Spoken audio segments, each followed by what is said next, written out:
Ave Maria, cheia de graça, o Senhor é convosco. Bendita sois vós entre as mulheres, e bendito é o fruto do vosso ventre, Jesus. Santa Maria, Mãe de Deus, rogai por nós, pecadores, agora e na hora de nossa morte. Amém. Para você que tem o livro, nós estamos meditando o livro A Força do Silêncio contra a Ditadura do Ruído. Nós estamos na página 107, tá bom? Página 107. Já estamos indo para o segundo capítulo deste livro. O tema da pregação de hoje vai ser muito importante. Quando Deus responde com silêncio. Uma coisa você precisa entender, Deus sempre responde. Deus sempre responde. Deus nunca é indiferente. Essa questão de indiferença é mais própria nossa. Nós muitas vezes somos indiferentes às pessoas. Nós muitas vezes somos irônicos. Nós muitas vezes somos maldosos. Então, às vezes nós fazemos silêncio de ironia. Às vezes nós fazemos silêncio de maldade em relação aos nossos irmãos, mas Deus não. Deus é santo, santo, santo. Deus sempre responde, mas eu tenho que confessar, há momentos que Deus responde com o silêncio. Mas não deixa de ser uma resposta. Não deixa de ser uma resposta. O silêncio de Deus, nós vamos ver a profundidade que tem a resposta de Deus quando Ele faz silêncio. Portanto, hoje é uma pregação importantíssima para você entender tanta coisa na sua vida.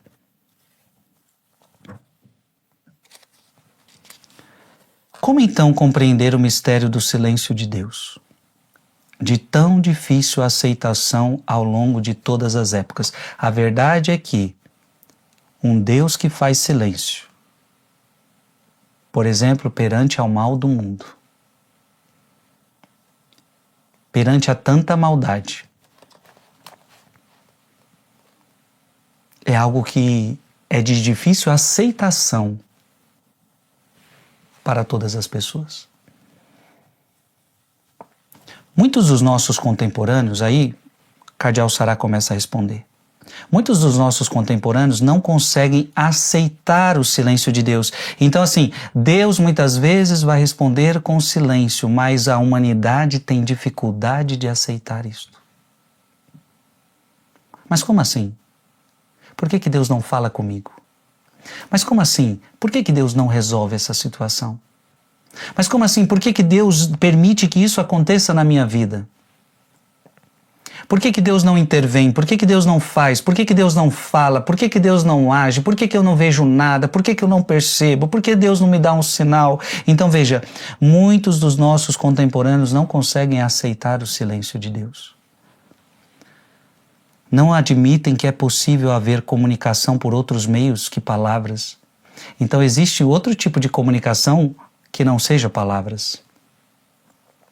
Então, é possível. Não admitem que é possível haver comunicação por outros meios que palavras, gestos ou ações concretas e visíveis. Então, muitos de nós acreditamos que para Deus se manifestar, é preciso que hajam palavras, é preciso que hajam gestos, é preciso que hajam ações concretas, é preciso que eu veja. E não é isto que a palavra de Deus diz. Abra aí sua Bíblia em Hebreus. Hebreus, capítulo 11, versículo 1. Hebreus, capítulo 11, versículo 1. A fé é o fundamento da esperança. É uma certeza a respeito do que não se vê. A fé é o fundamento da esperança. É uma certeza a respeito do que não se vê. Ora, a palavra de Deus está dizendo para você que você não vai ver, você não vai ver. Aí quando a gente não vê, a gente reclama. Mas Deus te chama para um caminho de fé. E a Bíblia está deixando clara. Você quer entrar pelo caminho de fé? O caminho de fé não vai se basear na visão. Não vai se basear somente no entendimento. Você vai precisar crer sem ver. Então, nós vivemos num mundo onde as pessoas têm dificuldade de entender um Deus a qual eu não vejo, a qual eu não ouço. Ora, Deus fala por seu silêncio. Deus fala por seu silêncio.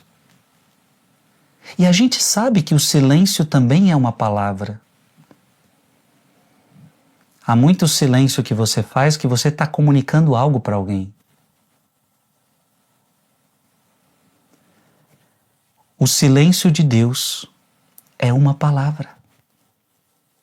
Olha que parece contraditório, né? O silêncio de Deus é uma palavra. A solidão de Deus não é uma ausência, então você precisa entender isso de uma vez por todas. Quando o silêncio de Deus não é ausência, é o seu próprio ser, sua silenciosa transcendência. Então o Cardeal Saraiva está fazendo a gente compreender algo extraordinário. Quando Deus faz silêncio, é porque Ele está de mal comigo, é porque Ele não gosta de mim, é porque não sei o quê, por que Ele fala com o outro, não fala comigo. Não. O silêncio de Deus não é ausência. É o seu próprio ser. Então, se você percebe que nós temos um Deus silencioso, é porque Deus é silêncio. Você está adentrando no próprio ser de Deus. Thomas Merton crê que o silêncio de Deus, no entanto, deveria ensinar-nos quando é preciso falar e quando é preciso calar. E veja, o silêncio de Deus deveria nos ensinar quando eu devo falar e quando eu devo calar. Porque hora na vida é importante falar, mas tem horas que é importante calar. Mas a ideia desse silêncio é-nos insuportável, porque tememos perder a confiança e o respeito dos outros. No mundo que a gente vive, parece que só quem fala tem espaço. Os silenciosos não. Estamos ansiosos para dar uma resposta a tantas dificuldades. Por que a gente tem que dar resposta a tudo? Por que você precisa dar uma resposta a todas as dificuldades que aparecem na sua vida? Por quê? Então, queremos dar respostas a tantas dificuldades, aos sofrimentos e desastres que abatem sobre a humanidade. Então, nós queremos dar resposta para tudo, para as dificuldades, nós queremos dar resposta para os sofrimentos. Aconteceu um desastre, a gente quer encontrar uma causa, a gente quer encontrar uma resposta. Esquecemos-nos de que a fonte de nossos males vem da ilusão de que somos algo além de pó. Olha que forte isso. Sabe qual é o problema? É que nós achamos que nós somos maiores do que somos. E a gente se esquece que a gente é pó. Abra aí a sua Bíblia em Gênesis capítulo 13, você vai ver a prova disso. Gênesis capítulo 3, versículo 19. Comerás o teu pão com o suor do teu rosto, até que voltes à terra de que foste tirado. Deus agora fala com a gente, porque és pó, e pó te hás de tornar. Cuidado, meu irmão e minha irmã. Nunca se esqueça que você é pó. E para o pó você vai voltar. Então, muitas vezes os nossos questionamentos, eles soam muito orgulhosos.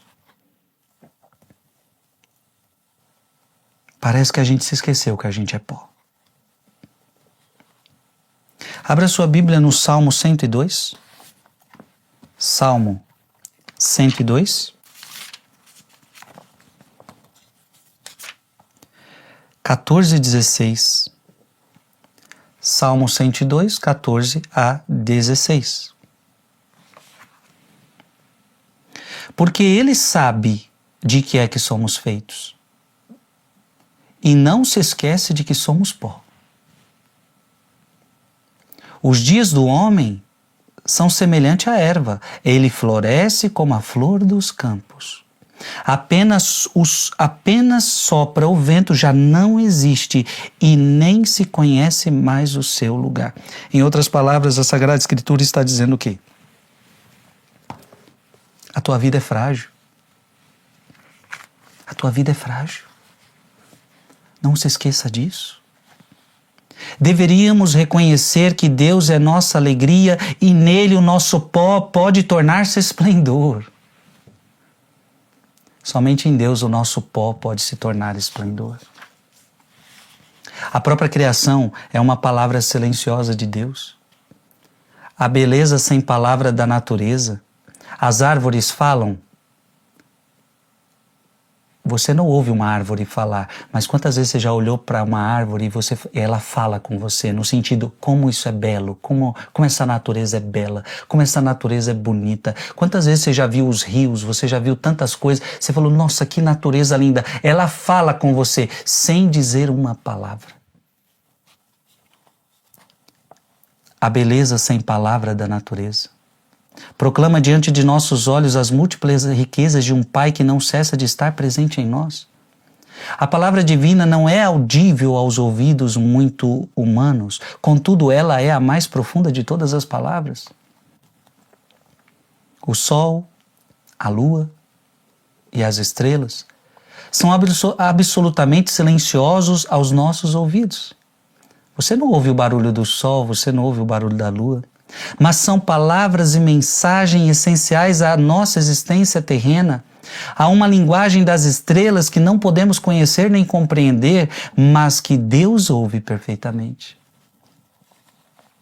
Por que os homens não conseguem ouvir a voz de Deus quando Ele fala por meio da criação? Então veja, às vezes Deus está falando conosco por meio da sua criação, mas nós não ouvimos. Na verdade, pensamos que somos os únicos capazes de falar com Ele e ouvi-lo.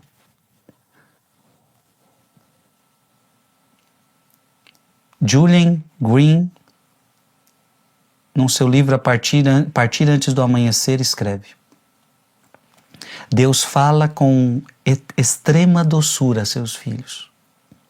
E o que Ele tem a dizer, muitas vezes o diz sem palavras. Eu queria que você começasse a aprender isso. O que Deus tem a dizer, muitas vezes Ele diz sem palavras. A criação fornece-lhe o vocabulário, são as folhas, as nuvens, a água corrente, uma réstia de luz. Essa é a linguagem secreta que não se aprende nos livros e que as crianças conhecem bem. Eu tenho certeza de que Deus dá a cada pessoa de fé um coração capaz de ouvir a linguagem da criação. Segundo as palavras de Ben Sirac, o sábio Deus Pai plantou o seu olho em nossos corações. De modo que o crente olha para Deus, para seu próximo e para toda a criação com os olhos divinos. Deus selou o meu coração em seu coração e habita em meu coração. Doravante, há uma forma de conivência entre o ser humano e Deus. Porque ambos têm o mesmo coração e os mesmos olhos. E que Deus vê e ouve, pode também ver e ouvir, e bem aquele que tem fé. Então, olha que bonito. Só quando você tem fé é que você começa, então, a conseguir perceber como Deus percebe as coisas. Então, quanto mais fé você tem, mais você enxerga como Deus enxerga e mais você escuta como Deus escuta. Cristo aproximou-se da encosta do Monte das Oliveiras quando com alegria toda a multidão dos discípulos se pôs a louvar a Deus em alta voz pelos milagres que tinham visto. Diziam eles: bendito que vem o Rei em nome do Senhor, paz no céu e glória no mais alto dos céus. Porém alguns fariseus na multidão disseram-lhe: Mestre, repreende os teus discípulos. A resposta de Cristo aos fariseus é particularmente eloquente, porque confirma que a criação também é capaz de cantar louvores a Deus. E lhes responde: eu vos digo que se eles se calarem, as pedras gritarão. Você já viu alguma pedra gritar? Jesus está falando que se calarem eles, as pedras gritarão. Em Lucas 19:40. Como acabamos de ver, a Bíblia conclama a criação ao louvor de Deus. A criação louva a Deus. Então a gente não escuta, mas a criação louva a Deus. Os rios louvam a Deus, os pássaros louvam a Deus. Então quando você ver um passarinho cantando, saiba, ele está louvando a Deus. Quando você ver um rio correndo, saiba, ele está louvando a Deus. Quando você ver aquela brisa, o vento tocando, você sente o vento está louvando a Deus. Quando você vê uma chuva caindo, ela está louvando a Deus. Toda a natureza louva a Deus. Toda a natureza louva a Deus. A linguagem de Deus, como a da natureza, não é imediatamente perceptível à nossa inteligência, mas é dotada de um grande poder que deseja se comunicar aos seres humanos. O silêncio de Deus se compreende pela fé, meditando na comunhão que pode existir entre Ele e nós. Então vamos lá. Quando você ver que Deus está fazendo silêncio com você, você precisa entender o quê? Eu preciso de fé para entender o que está acontecendo. Então não basta o racional. O que é a fé? É um conhecimento que ultrapassa a razão. É um conhecimento que ultrapassa a razão. Ao mesmo tempo, não é irracional. Eu não estou falando que é irracional. A fé não é irracional. Agora, é um conhecimento que ultrapassa a razão. Eu vou te dar um exemplo de um conhecimento que ultrapassa a razão. A Santíssima Trindade. Se você parar para pensar, você não vai conseguir compreender. Você não vai conseguir compreender. E você vai entender que é um ato de fé da sua parte. Então, veja, você acredita que nós temos um Deus que é Pai, Filho e Espírito Santo. O Pai não é Jesus, Jesus não é o Pai e Jesus não são o Espírito Santo. O Espírito Santo não é nem Jesus, não é nem o Pai. São três pessoas. Mas um só Deus. E isso já começa a dar nó na nossa cabeça. Pode tentar compreender, você não vai conseguir chegar com a inteligência humana a compreender essa realidade. Beleza, são três pessoas, mas um só Deus. Não, são três deuses, no sentido de que nós temos... é um só Deus. Um só Deus. É difícil? É. Mas por que a gente acredita nisso? Pela fé, porque nos foi revelado. Foi revelado a pessoa do Pai, foi revelada a pessoa do Filho e foi revelada a pessoa do Espírito Santo. E quem me disse isso, quem me revelou isso, é digno de fé. Quem revelou isso é digno de fé.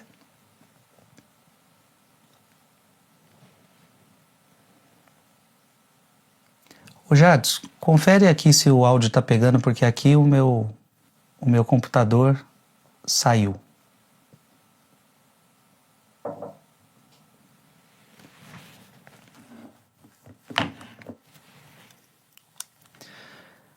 Minha gente, eu acho que o meu computador saiu aqui. Vamos ver se a gente resolve. Ei. Voltou, Jadson? Fala comigo aqui, Jadson. Pode entrar isso. Tá funcionando? Tá, desculpa. É porque o computador, minha gente, aqui que eu uso pro áudio, ele apagou aqui. Achei que tinha parado o áudio.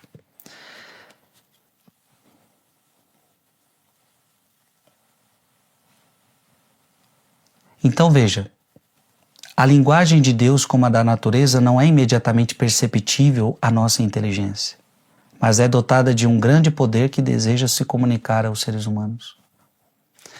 O silêncio de Deus, então, ele vai se compreender pela fé. Amém? O silêncio divino é uma revelação misteriosa. Ei, quando Deus está fazendo silêncio com você, com a humanidade, existe um mistério que a gente não vai conseguir abarcar muitas vezes. Deus não é indiferente ao mal. Deus não é indiferente ao mal.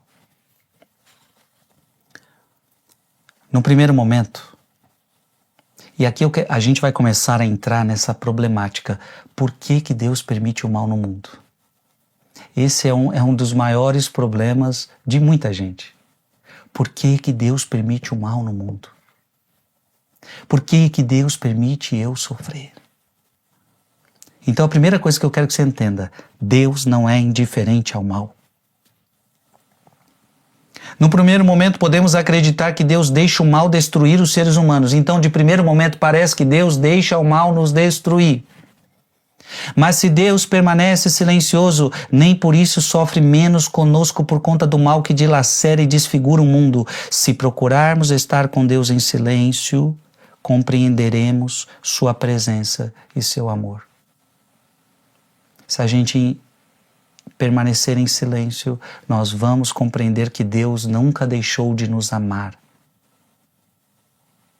Que Deus não é indiferente ao mal. O silêncio de Deus também pode ser uma censura. O silêncio de Deus pode ser uma censura. Muitas vezes fingimos não entender essa linguagem, entretanto, se houver um tremor de terra ou uma grande catástrofe natural associadas a incomensuráveis tragédias humanas, culpamos a Deus de se calar. É assim que a humanidade age. Então, um vulcão entrou em erupção, Deus é o culpado. Aconteceu uma tempestade muito grande, aquela cidade ficou toda alagada, Deus é o culpado. Aconteceu um tornado, Deus é o culpado. Ou então, por que Deus não impediu isso de acontecer? E diante de uma tragédia, por que Deus fica em silêncio? O silêncio de Deus interroga a humanidade acerca de sua capacidade de entrar no mistério da vida e da esperança, de entrar no coração mesmo do sofrimento e das dificuldades. Quanto mais nos recusamos a compreender esse silêncio, mais nos afastamos de Deus. Então veja, isso aqui é muito importante. Quanto mais a pessoa ela não compreende esse silêncio de Deus, mais ela vai se afastar de Deus. Por quê? Porque ela vai começar a culpar Deus, ela não entende Deus, ela não entende como é que Deus permite esse mal, por que isso tudo está acontecendo. Deus odeia a humanidade, Deus nos odeia. Se Deus existe, Ele nos odeia, porque Ele permite esse mal. Então a pessoa começa a se afastar de Deus. Veja então que muita gente se afastou de Deus por causa de uma catástrofe, por causa de uma tragédia, por causa da maldade da humanidade que cresce e ela não consegue ver Deus aí. Ela não consegue entender o silêncio de Deus e ela não consegue entender que esse silêncio de Deus é um mistério e que ela só conseguiria adentrar neste mistério se ela tem fé, só que ela está se afastando de Deus, ela não quer a fé. E meu irmão, minha irmã, sem fé, essa pessoa não vai conseguir compreender o mistério do silêncio de Deus. Então, isso é muito importante.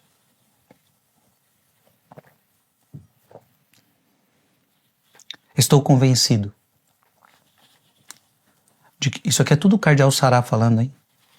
Estou convencido de que o problema do ateísmo, que está crescendo tanto nos dias atuais, estou convencido de que o problema do ateísmo contemporâneo reside, de início, numa má interpretação do silêncio de Deus diante das catástrofes e dos sofrimentos humanos. Então tem muita gente que hoje não crê em Deus, muita gente que hoje não crê em Deus, porque não consegue entender o silêncio de Deus.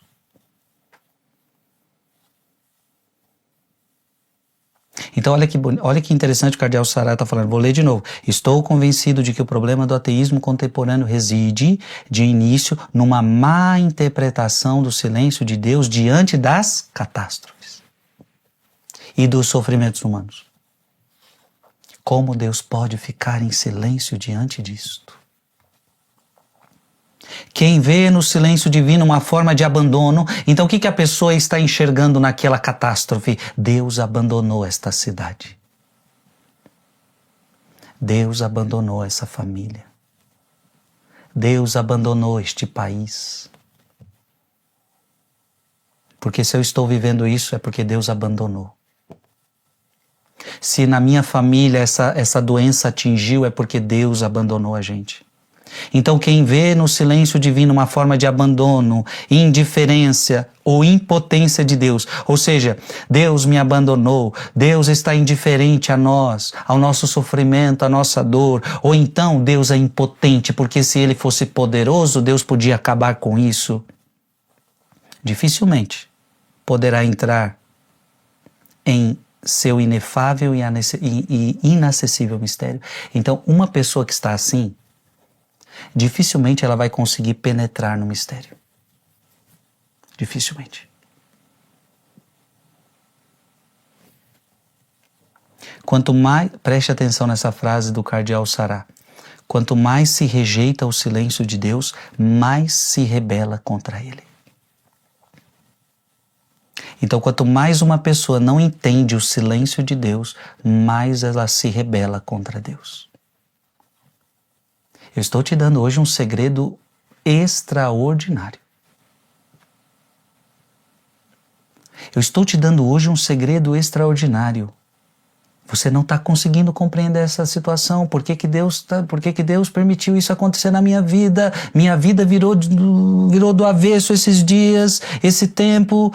E cadê Deus? Eu não escuto Deus. Parece que Deus me abandonou, indiferente. Parece que Ele não é poderoso para fazer alguma coisa. Calma.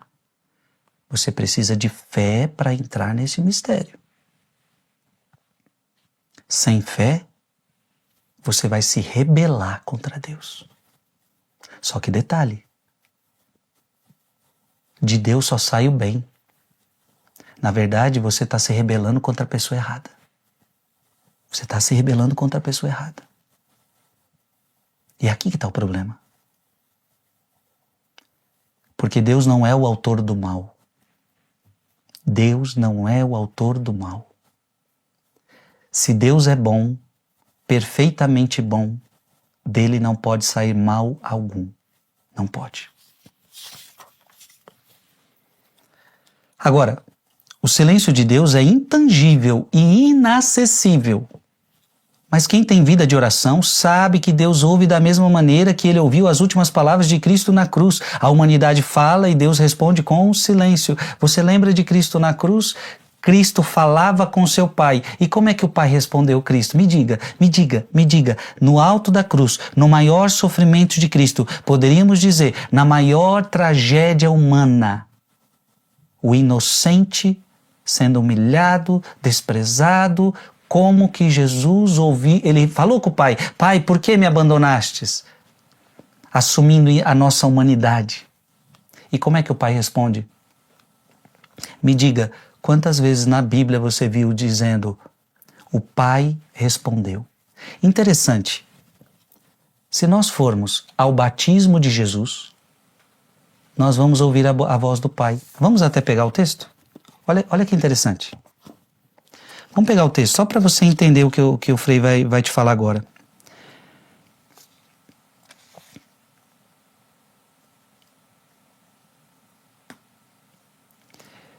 Eu nem tinha preparado isso, mas é bonito. Olha o que Deus está inspirando. Veja, Mateus capítulo 3, versículo Versículo 13 a versículo 17. Mateus capítulo 3, versículo de 13 a 17. Da Galileia, foi Jesus ao Jordão ter com João a fim de ser batizado por ele. João recusava-se. Eu devo ser batizado por ti, e tu vens a mim. Mas Jesus lhe respondeu, deixa por agora, pois convém que cumpramos a justiça completa. Então João cedeu. Então Jesus agora vai ser batizado por João Batista. Depois que Jesus foi batizado, preste atenção, depois que Jesus foi batizado, saiu logo da água. Eis que os céus se abriram e viu descer sobre ele em forma de pomba o Espírito de Deus. Olha que coisa linda. Agora o versículo 17 que é o que eu quero chegar. E do céu baixou uma voz, eis meu filho muito amado em quem ponho a minha afeição. Então Deus está falando. O Pai está falando com Jesus, minha gente. Vamos ver se eu acho aqui outro momento que o Pai fala com Jesus. Que o Pai fala. Vamos ver onde que é. Vamos ver se o Frei acha.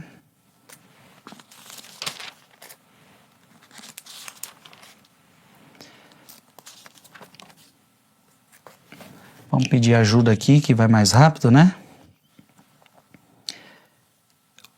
Eu quero mostrar para você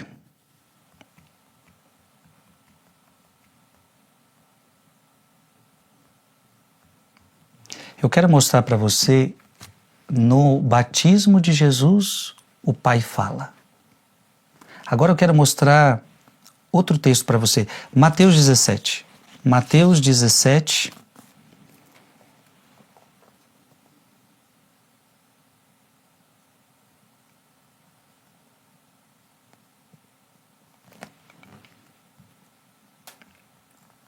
Deixa eu achar melhor.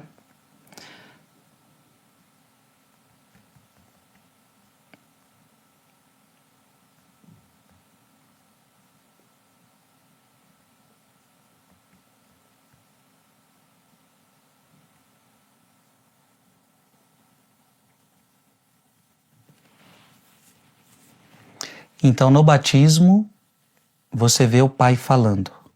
Ah, achei. Mateus 17, versículo 5. Agora nós estamos lá na transfiguração. Jesus se transfigura, Moisés e Elias aparecem e olha, falava ele ainda, então nós estamos lá na transfiguração, no monte. Falava ele ainda quando veio uma nuvem luminosa e os envolveu. E aquela nuvem fez-se ouvir uma voz que dizia, eis meu filho muito amado em quem pus toda a minha afeição. Ouviu. Gente, que coisa extraordinária. Aonde o Frei Gilson quer chegar neste momento? Aonde eu quero chegar? Eu quero que você entenda que isso é a tua vida. Há momentos aonde você ouve a voz de Deus. Há momentos que você ouve, você é meu filho amado. Então Jesus estava lá no batismo, meu filho amado. O Pai fala, todo mundo escuta. Agora, estamos na transfiguração, do céu se ouviu uma voz. Então, o Pai fala, Jesus escuta. Agora, quando Jesus está na cruz, Jesus fala com o Pai, só que nós não vemos o Pai falando com ele. Deus não falou, o Pai não falou com seu filho? Falou. Só que falou com silêncio. Você entendeu? O Pai falou com Jesus na cruz, mas falou com silêncio. Por isso que o que me despertou toda essa reflexão foi essa palavra do cardeal, mas quem tem vida de oração sabe que Deus ouve da mesma maneira que ele ouviu as últimas palavras de Cristo na cruz. A humanidade fala e Deus responde com o seu silêncio. Então a humanidade vai ter que entender que Deus está respondendo, só que está respondendo com silêncio. E nós vamos pegar, ainda vamos aprofundar mais, vamos botar mais, vamos apertar mais isso daqui. O cardeal não tem medo desse questionamento, nós vamos apertar mais isso aqui. a gente pode se perguntar: como entender os longos anos, o abominável cortejo dos campos de extermínio, como Auschwitz? Você sabe que milhares de judeus morreram em campos de concentração. Como que Deus permite isto? Então, como entender os longos anos do abominável cortejo dos campos de extermínio como Auschwitz, onde pereceram tantos judeus inocentes? Como compreender o silêncio de Deus, Frei? Porque Deus escolheu não intervir então quando se massacrava o seu povo. Então, para nós, veja gente, para nós é difícil. Deus precisa intervir, está acontecendo uma catástrofe, está acontecendo isso, está acontecendo aquilo, estão exterminando, estão fazendo isso, é campo de concentração, Deus tem que intervir. A gente quer sempre o milagre, a gente sempre quer a intervenção de Deus e a gente tem dificuldade de entender quando o Pai na cruz responde com silêncio para o seu Filho Jesus.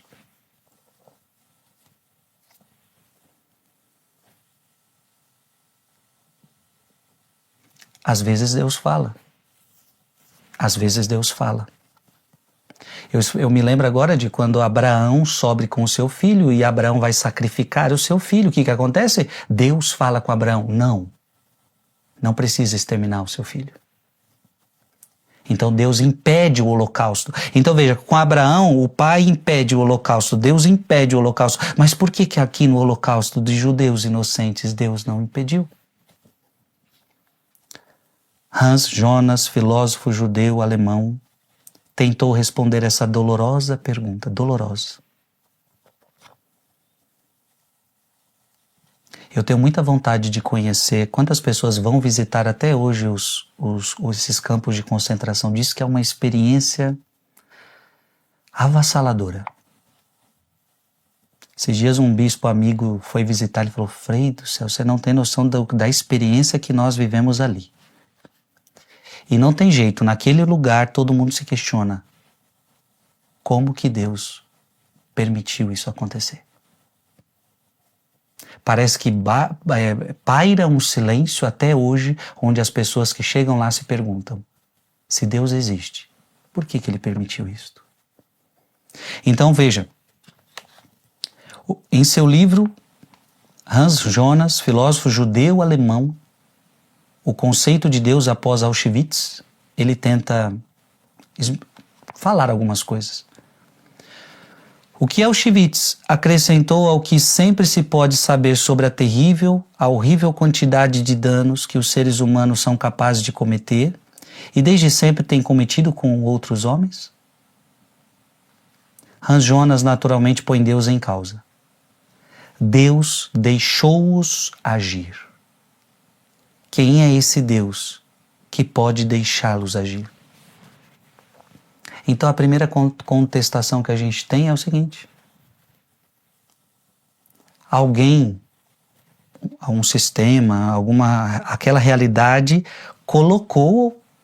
agiu desta forma e Deus deixou-os agir. O Deus Todo-Poderoso não interveio para impedir o massacre bárbaro de seu povo. E por que ele deixou isso acontecer?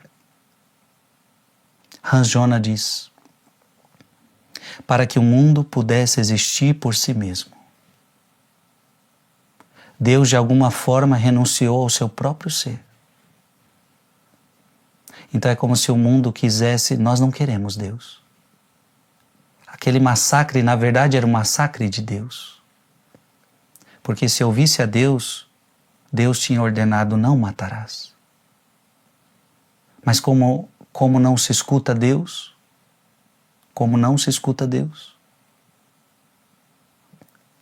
você então quer agir por si mesmo. Então, para que o mundo pudesse existir por si mesmo, Deus, de alguma forma, renunciou ao seu próprio ser. Aqui até uma reflexão difícil, tá? E o que isso quer dizer? Para dar lugar ao mundo, o infinito tinha que se contrair em si mesmo e deixar crescer assim fora de si o vazio, o nada, no seio do qual ele pode criar o mundo. Sem a sua retirada em si mesmo, nada poderia existir fora de Deus. Podemos antecipar a sua conclusão. Ao decidir essa retirada em si mesmo para que o homem pudesse existir, Deus tornou-se por esse mesmo fato um Deus que sofre, porque ele terá de sofrer por parte do homem e ser decepcionado por ele. Deus também é um Deus atento, porque confiou o mundo a outros agentes além de si mesmo, confiou-o a agentes livres. Em suma, é um Deus em perigo, um Deus que corre risco. Gente, isso aqui é extraordinário. Quando Deus criou o ser humano, Deus deu o que para o ser humano? Liberdade. Liberdade. Vamos ver se eu acho um texto da Sagrada Escritura. Abra sua Bíblia em Eclesiástico, capítulo 17. Gente, aqui está toda a questão, viu? Ah, mas por que Deus permite isso? Por que Deus não impediu que pessoas más fizessem isso? Deus criou, Eclesiástico capítulo 17, versículo 1. Deus criou o homem da terra, formou-o segundo a sua própria imagem e o fez de novo voltar à terra.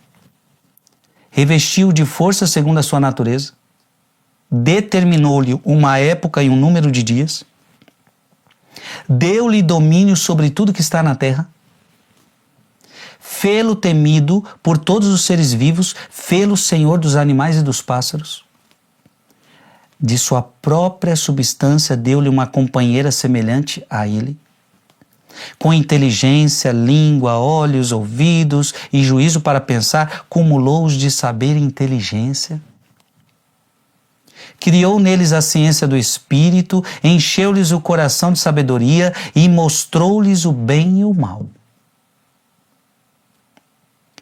Pôs o seu olhar nos seus corações, olha, aquilo que o cardeal Sará, que Deus colocou os seus olhos em nosso coração, a Sagrada Escritura está falando, pôs o seu olhar nos nossos corações para mostrar-lhes a majestade de suas obras, a fim de que celebrassem a santidade de seu nome e glorificassem por suas maravilhas, apregoando a magnificência de suas obras.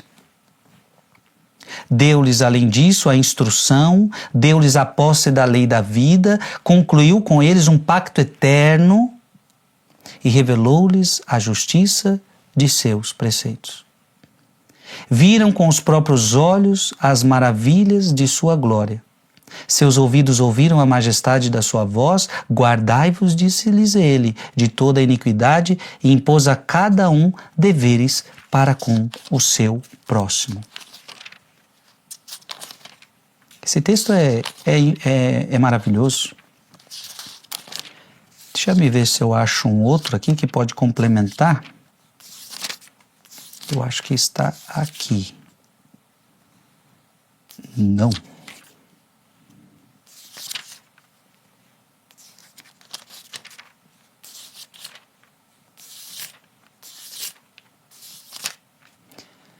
É outro que eu queria, eu acho que eu não vou achar. Mas já foi suficiente. Deus criou ao homem e deu a ele liberdade. Aliás, achei. Eu preciso do texto. Eclesiástico capítulo 15, versículo de 11 a 22.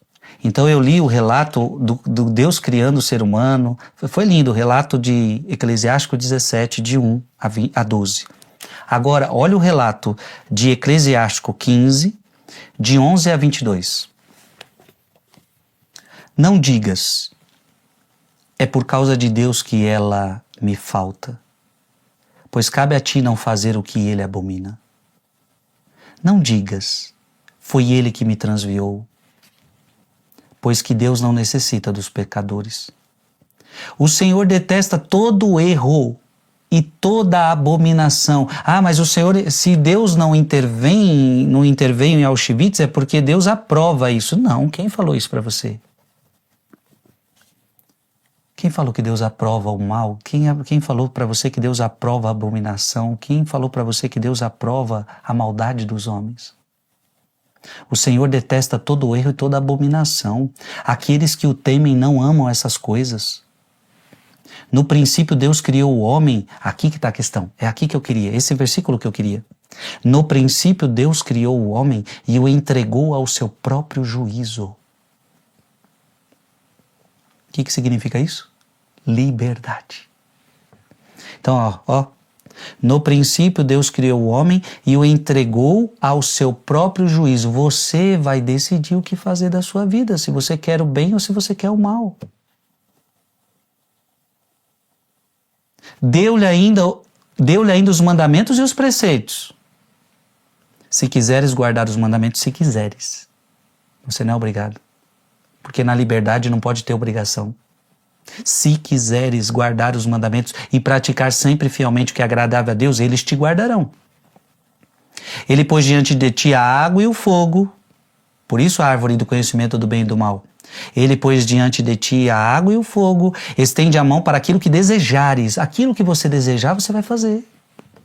Você está vendo o poder que Deus está dando para a gente? O poder de escolha, o poder de decisão.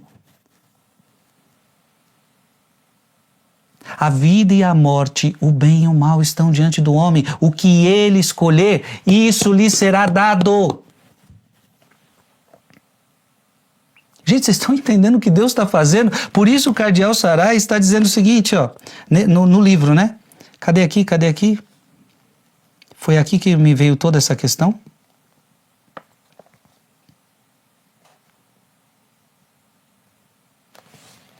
Onde que tá?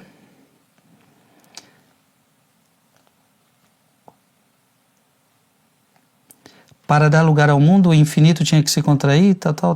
Podemos antecipar essa conclusão. Ao decidir essa retirada de si mesmo, para que o homem pudesse existir, Deus tornou-se, por esse fato, um Deus que sofre porque terá de sofrer por parte do homem, ser decepcionado por ele.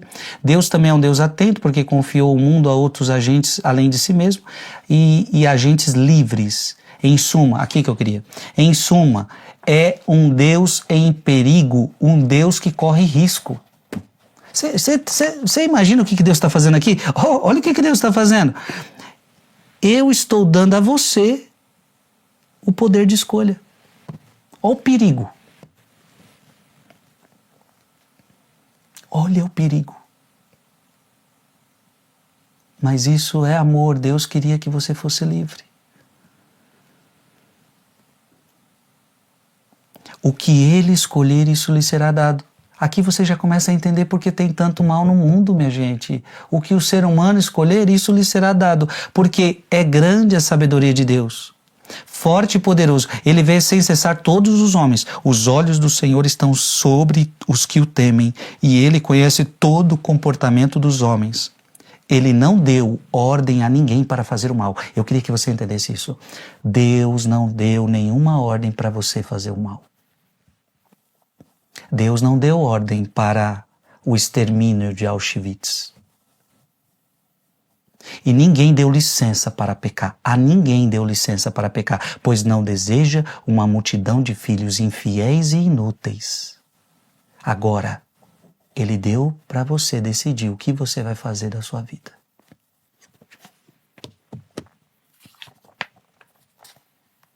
Mas então, esse Deus não é um Deus todo-poderoso. Para que a bondade de Deus seja compatível com a existência do mal, ele não deve ser todo-poderoso. Então, se Deus não consegue acabar com esse mal, então ele não é tão poderoso assim. Mas exatamente é preciso que Deus tenha renunciado ao seu poder. No simples fato de admitir a liberdade humana, encontra-se uma renúncia ao poder. Então, olha que interessante. Gente, isso aqui é uma meditação altíssima. O Deus Todo-Poderoso não tem poder para tirar a sua liberdade. Olha como isso é estranho, né? Então por que acontece tanto mal no mundo? Eu vou te dar uma... Eu sei que a gente não é que... isso é um mistério, tá? Então por mais que a gente fale, você nunca vai compreender completamente esse mistério, tá? Então a catástrofe, o Auschwitz, meu Deus do céu, que dilema, quanta dor dos nossos irmãos judeus. E eu estou falando de Auschwitz, mas poderíamos falar de tantas catástrofes no nosso Brasil, quantas catástrofes no mundo. Por que tanto mal no mundo? Por que tantas guerras? Nesse exato momento, bombas estão sendo lançadas, crianças morrendo. Cadê Deus? Mas quem é que está lançando essa bomba? Quem é que está pegando essa arma? Quem é que tem o poder da caneta e está falando, pode lançar aqui, pode fazer isso, pode fazer aquilo? Quem? Quem está por trás de tudo isso? É Deus? Ou é o ser humano que decidiu fazer isto? E a Bíblia nós vimos agora, o que ele escolher, ele fará. Então deixa eu te falar uma coisa. Eu vou até falar nessa câmera agora. Para Deus acabar com todo o mal no mundo, só tem um jeito. Se Ele tirasse a tua liberdade. Se Deus tirar a liberdade de todos os homens, então os homens não teriam mais o seu livre-arbítrio para escolher o mal. Só poderiam escolher o bem. Viraríamos robôs, onde não teríamos mais o poder de escolha. Esta é a única forma que tem para acabar com o mal no mundo. Se Deus tirar a liberdade da humanidade. Agora eu pergunto para você, Deus vai tirar a liberdade da humanidade? Não. E por que Deus não vai tirar a liberdade da humanidade, mesmo que isso seja um risco para Ele? Porque só existe amor quando há liberdade.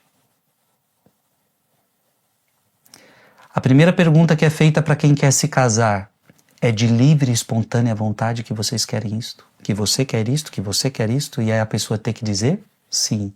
Porque se você está ali coagida, não existe amor. Deus quer não pessoas obrigadas a amá-lo. Deus quer pessoas que livremente o amem. Isto é um risco? É um risco. Mas isso é amor. O mal do mundo, minha gente, não é culpa de Deus. Mas se Deus não é poderoso, então Ele não é Deus. Ele é o Todo-Poderoso, mas ao mesmo tempo quer permitir que o ser humano seja verdadeiramente livre. Pois a onipotência de Deus é a onipotência do amor, e a onipotência do amor é a morte. O infinito de Deus não é um infinito no espaço, um oceano sem fundo, sem nem limites. É um amor que não tem limites. A criação é um ato de amor infinito. Para Hans Jonas, o ato da criação é uma espécie de autolimitação de Deus. A esse preço, seu silêncio e sua permissão poderiam receber o começo de explicação. O sofrimento humano torna-se misteriosamente um sofrimento para Deus. E como entender isso? Que Deus é capaz de sofrer. Como que um Deus tão poderoso é capaz de sofrer quando você sofre? Então não pensemos que Deus está vendo o que aconteceu em Auschwitz e Ele está lá batendo palma, está assistindo, não. Deus está sofrendo com a humanidade, que está fazendo as suas escolhas, as suas más escolhas. Na natureza divina, o sofrimento não é sinônimo de imperfeição. Esse problema me faz lembrar a carta de uma mãe intrigada pela ideia da vulnerabilidade divina. Olha que lindo. Quando os meus filhos eram pequenos, uma mãe. Quando meus filhos eram pequenos, quando eu pensava por eles, eu decidia por eles, tudo era fácil. Mamães, vocês vão se enxergar aqui agora. Mamães e papais, lembra daquela época que você decidia para os seus filhos? Você decidia tudo por eles. Que horas vai dormir, que horas vai chegar, o que vai brincar, que horas vai brincar, não vai brincar, vai dormir, não vai dormir, tudo você decidia. Era muito mais fácil. Mas quando chegou o momento, quando percebi que meu papel era o de acostumá-los às escolhas progressivas, senti a inquietude de se instalar em mim. Aquela mãe dizia, agora eu fiquei inquieta, porque agora eu tenho que deixar meu filho escolher. Ao deixar meus filhos tomarem decisões. E, portanto, os riscos, eu mesmo assumi o risco de ver surgirem outras liberdades além da minha. Se muito frequentemente continuei a escolher em nome de meus filhos, isso era, na verdade, para poupá-los de sofrer por causa de uma opção de que talvez fossem se arrepender, mas ao menos isso era para evitar o risco de experimentar o desgosto de um desacordo entre a escolha deles e a que eu gostava de fazê-los fazer. Falta de amor de minha parte. Portanto, uma vez que ao agir assim, eu essencialmente me colocava no abrigo de um possível sofrimento, pois o que provei quando os meus filhos tomaram um caminho diferente daquele que me parecia o melhor para eles, então consegui vislumbrar Deus Pai, que Deus Pai poderia sofrer. Nós somos seus filhos. Ele nos quer livres para que construamos a nós mesmos. E o infinito do seu amor impossibilita qualquer restrição de sua parte. Deus não pode tirar a nossa liberdade. Por mais que a liberdade, a nossa escolha, o nosso mau uso do livre-arbítrio, lhe cause sofrimento. O amor perfeito, sem o mínimo de cálculo, mas que supõe de início a aceitação de um sofrimento inerente a essa liberdade total que Ele quer para nós. Deus quer para você liberdade total. Mesmo que seja você dizendo para Ele que te criou, eu não te quero, eu não te aceito, e algumas pessoas chegam até mais, eu te odeio, mesmo que Ele tenha que sofrer essas consequências, Deus preferiu o caminho da liberdade. Porque Ele ama você. Agora, assim como um pai e uma mãe que um dia escolheu pelos seus filhos e agora precisa deixá-los escolher e ver que os filhos tomam escolhas erradas e agora, mas eu não tenho o que fazer, eu tenho que deixar. Você tem que deixar. As escolhas erradas dos seus filhos vai fazer o quê? Já são grandes. Eles precisam tomar as decisões dele, só que você não deixa de sofrer. Assim é Deus. Não deixa de sofrer. Mas intervir era desrespeitar a liberdade do ser humano. Amor perfeito. Crer em um Deus silencioso que sofre é fazer o mistério do silêncio de Deus ainda mais misterioso. E mais reluzente também, significa descartar uma falsa clareza para se substituí-la pelas trevas luminosas. Não me esqueço das palavras do Salmo. Se eu dissesse, ao menos as trevas me ocultarão e a noite, como se for a luz, há de me envolver. As próprias trevas não são escuras para vós, a noite vos é transparente como o dia e a escuridão clara como a luz. Salmo 139, de 11 a 12. Esse salmo pode fortalecer alguém assediado pelos mais obscuros de seus demônios e que se sente tentado a se rebelar contra Deus. Eu digo para você, não se rebele contra Deus nunca. Eu espero que essa pregação, que eu sei que ela não deu todas as respostas, porque é um mistério, gente. É um mistério. Essa pergunta do porquê o mal no mundo, por que Deus não intervém, é uma pergunta que ninguém conseguirá responder para você. É um mistério. Mas eu creio que o Cardeal Sará nos deu muitas luzes para que a gente compreenda. que Deus não é o autor do mal e que Deus está sofrendo com cada guerra, com cada catástrofe, com cada criança abandonada, com cada pessoa passando fome. Deus está sofrendo com a ganância dos poderosos em menosprezo dos mais necessitados. Deus está sofrendo com tantas pessoas nas ruas agora, passando fome, passando frio. Deus está sofrendo.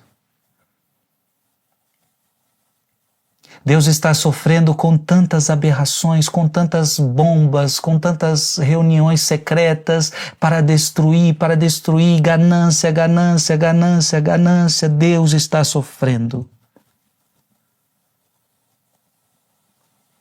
Deus está sofrendo.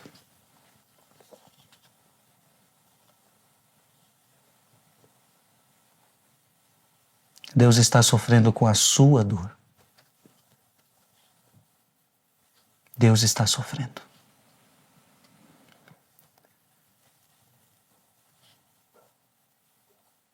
O silêncio de Deus é sempre um mistério. Deus está sofrendo com crianças que são abusadas desde a sua infância. Deus está sofrendo. Mas o que Deus pode fazer? Tirar a liberdade dos abusadores? Tirar a arma de quem quer atirar? O que Deus pode fazer? Tirar a liberdade nossa? Foi um risco. Mas só existe amor na liberdade. Deus, para amar, precisava que nós fôssemos nos criar livres. Agora repito. Aliás, eu quero que você termine com a palavra de Deus. Vamos de novo. Eclesiástico, já estou terminando, Eclesiástico 15, de 11 a 22. Não digas é por causa de Deus que ela me falta, pois cabe a ti não fazer o que ele abomina. Cabe a ti fazer o que ele não abomina. O problema não está em Deus, o problema está em nós.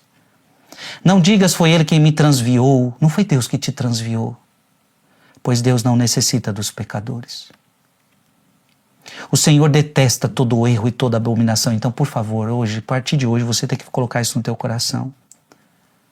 Deus é a favor dessa guerra, Deus é a favor dessa morte, Deus é a favor desse abuso? Claro que não. O Senhor detesta todo o erro e toda abominação. Aqueles que o temem não amam essas coisas. No princípio, Deus criou o homem e o entregou ao seu próprio juízo. Aqui que está a questão. Deus entregou o homem ao seu próprio juízo.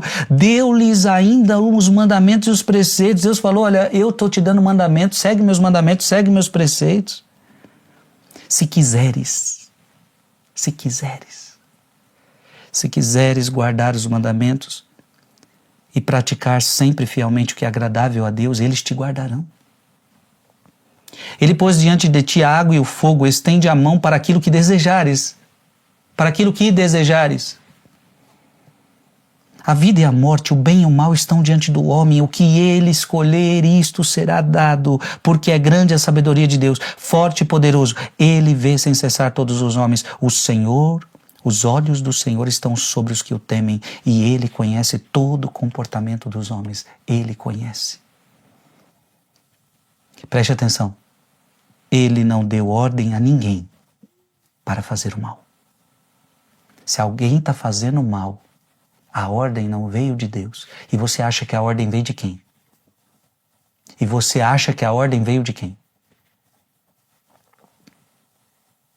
E a ninguém deu licença para pecar. Deus não falou para Adão e Eva, agora estou dando licença, vão lá pecar um pouquinho e voltem. Não. Porque Deus sabe o que é o mal. Deus sabe o que é o pecado.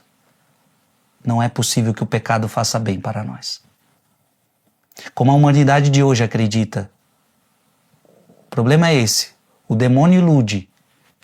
O demônio iludiu Adão e Eva. Coma aquele fruto que vai fazer bem para vocês. Mentira. Coma aquele fruto que vai fazer vocês felizes. Mentira. Coma aquele fruto que vocês se tornarão como deuses. Mentira. Faz isso, faz aquilo. Todas as atrocidades, todos os pecados da terra, é sempre a mesma proposta. Vai te fazer feliz, vai te fazer bem. Mentira. pois não desejo uma multidão de filhos infiéis e inúteis. Para terminar, o silêncio de Deus é um convite para nos ocultarmos no silêncio para aprofundar o grande mistério do ser humano em suas alegrias e tristezas, seu sofrimento e sua morte. Essa pregação foi uma pregação difícil, que eu creio que a gente recebeu muitas luzes. Mas não se assuste se você ficar sem respostas, porque é um grande mistério. Mas eu espero só que você compreenda que Deus não é o autor do mal. E que Deus está sofrendo. E eu preciso terminar essa pregação com Santo Agostinho. Só tem uma explicação para Deus permitir todo esse mal na humanidade. Claro, você já entendeu que tem a liberdade humana. Para Deus acabar com o mal, ele tinha que acabar com a liberdade do homem. Mas Santo Agostinho, ele tem aquilo que nós não podemos deixar de falar. Se Deus permite tanto mal no mundo, é somente porque ele vai tirar um bem maior de tudo isto. Eu quero que você acredite nisso. Todo o mal que acontece no mundo, Deus vai tirar um bem muito maior. E, portanto, terminamos com Romanos.